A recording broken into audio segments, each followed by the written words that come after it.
Good morning, everyone. How are you? I hope you're doing well.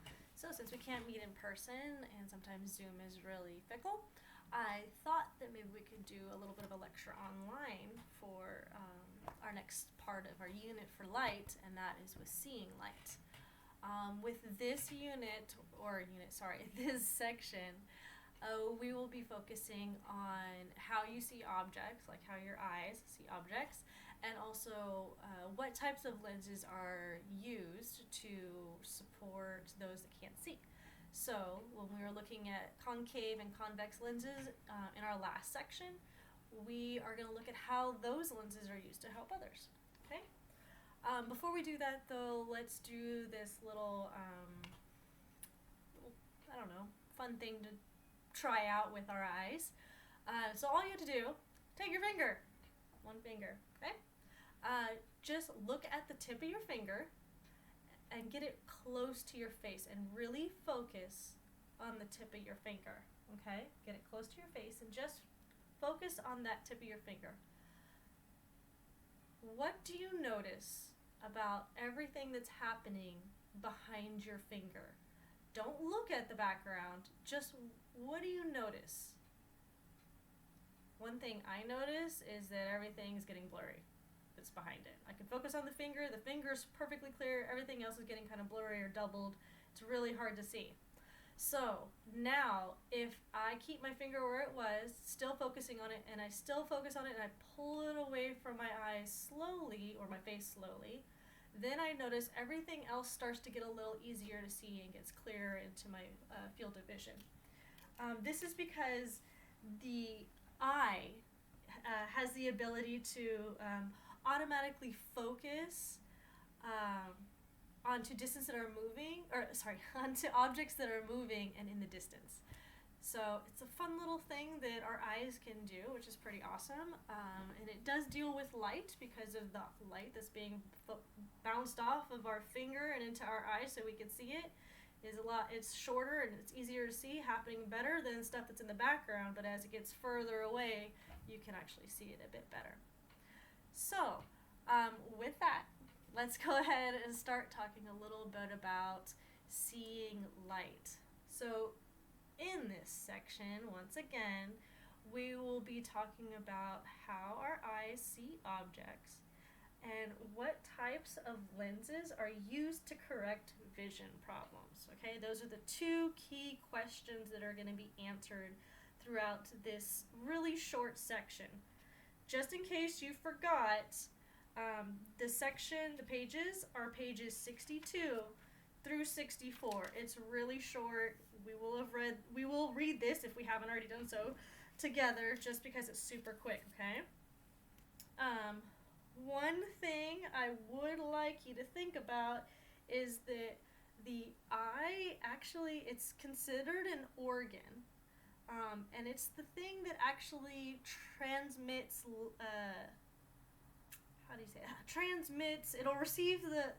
the eye will receive light, it'll form kind of images in it, and then convert those images into signals to send along the optic nerve, which we're going to go on later to the brain.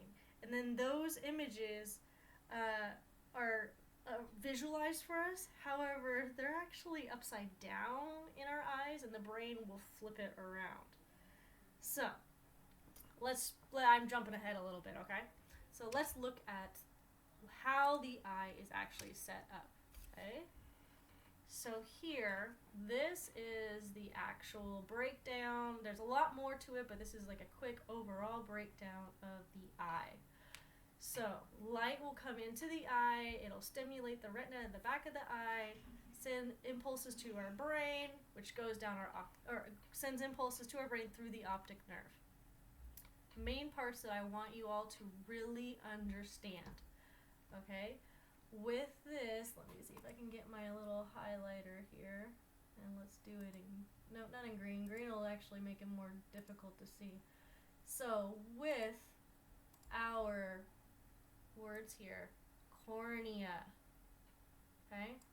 The cornea, this is the area of the eye that is the thin, kind of like, how would you say that? It's like it's just a thin covering, a thin tissue is covering our eye.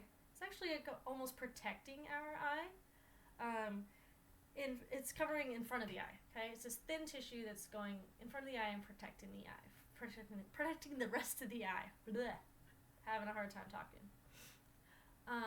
The next area is the iris. Oh wow, I don't know why I did that.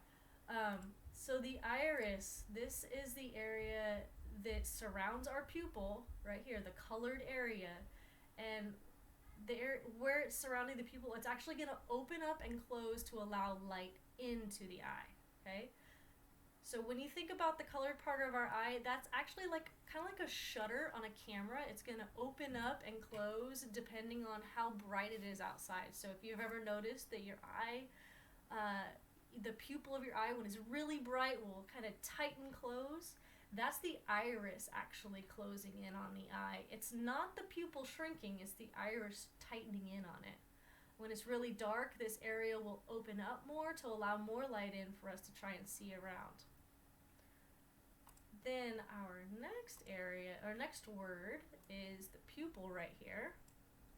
So the pupil, let me switch over to my laser pointer. So the pupil is the black part in the eye, and this is kind of like the opening that allows light to go into the eye. Well, the iris opens up, light goes in through the pupil and then hits up the back area of the eye, which is the retina. Okay? There is a small lens inside of our eyes that allow us to focus that light to make sure it gets into the back of our eye.